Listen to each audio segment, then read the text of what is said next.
घणेई दफ़ा तव्हां ऑब्ज़र्व कयो हूंदो, ॾिठो हूंदो त कुतो घर जे आसे पासे में रोए त माण्हू उनखे पथर हणी करे भॼाए छॾींदा आहिनि। चवंदा आहिनि घर जे पासे में कुते जो रोअणु सुठो न हूंदो आहे, चङाई कान्हे, इहो अशुभ थींदो आहे।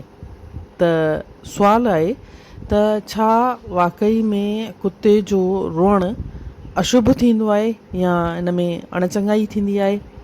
न, अहिड़ी काई ॻाल्हि कान्हे। छो त कुते जो जेको शरीर आहे उन जे शरीर ते ई वार हूंदा आहिनि।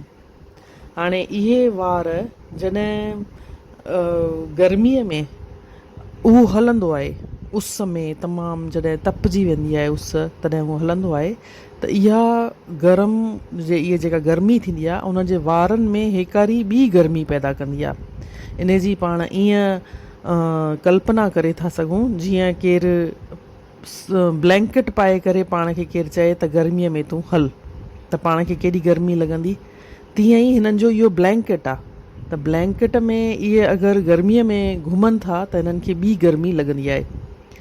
इन गर्मीअ सां परेशान थी करे ही हेॾां होॾां फिरंदा आहिनि कि किथे छांव मिली वञे, किथे कार जे हेठां, किथे कीअं, पर माण्हू उन्हनि खे भॼाईंदा रहंदा आहिनि, पथर हणंदा पिया आहिनि। त नेठि दुखी थी करे ही रोअंदा आहिनि। या बरसातुनि में इन ई ब्लैंकेट में जेका हिननि जी चमड़ी आहे, वरी हिन जे मथां वार आहिनि, इन में पाणीअ सां ई पुसिजी वेंदा आहिनि, वरी हिन में मच्छर पैदा थी वेंदा आहिनि। तव्हां ॾिठो हूंदो मच्छरनि खे भॼाइण लाइ पुछ सां या पंहिंजे ई वात सां चक पिया पाईंदा पिया आहिनि। कॾहिं पुछ ते, कॾहिं पुठियां मुड़ी करे पंहिंजे पेट ते चक पिया पाईंदा पिया आहिनि, कॾहिं सड़क सां वेठा पिया पंहिंजो पाण खे रगड़ींदा पिया आहिनि त भई उहे मच्छर लहनि। तमामु जॾहिं दुखी थी वेंदा आहिनि ऐं मच्छरनि सां ॾाढो परेशान थी वेंदा आहिनि, तॾहिं ही रोअणु शुरू करे छॾींदा आहिनि। त चवंदा आहिनि न, ही अॻु में ई दुखी लॻा पिया आहिनि, असां ॾुखी पंहिंजे ॾील में, ही पंहिंजे ई शरीर सां परेशान लॻा पिया हूंदा आहिनि। वरी माण्हू हिन जे मथां के दया न करे करे या सम्झी न करे हिननि खे रोअण ते ही दुखी थी करे ई रोअंदा आहिनि। त हिननि जे रोअण खे पाण न सम्झी करे पाण हिननि खे पथर हणंदा आहियूं। या राति जो सियारनि जी राति में बि ही ईअं ई सुम्हंदा आहिनि, तमामु वधीक थधि हूंदी आहे त हिननि खे थधि लॻंदी आहे त ही रोअंदा आहिनि।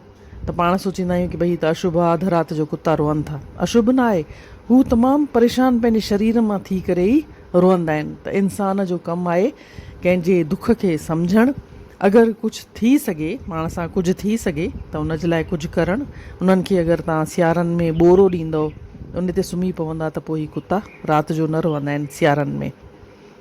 ऊन्हारनि में अगरि तव्हांखे किथे छांव वग़ैरह आहे या वण टिण जे हेठां सुम्हनि था या कार जे हेठां सुम्हनि था त थोरो ध्यानु रखणु, भई कार शुरू कंदे वक़्तु कुतो त हेठि कान्हे, बजाए उनखे पथर मारे करे भॼाइण, त इहो थोरो ध्यानु रखिणो पवंदो आहे।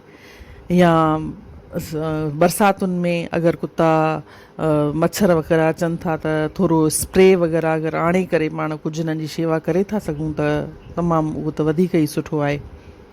मां सम्झां थी तव्हांखे इहो वीचार सम्झ में आयो हूंदो ऐं हाणे तव्हां जॾहिं कुतो आसे पासे में रोअंदो त तव्हां ईअं न सम्झंदा त इहो अशुभ आहे, सुठो कान्हे या अणचङाई आहे हिन में, या उन्हनि खे पथर मारणु इहो सुठो न आहे, इंसानी धर्म न आहे। जय झूलेलाल।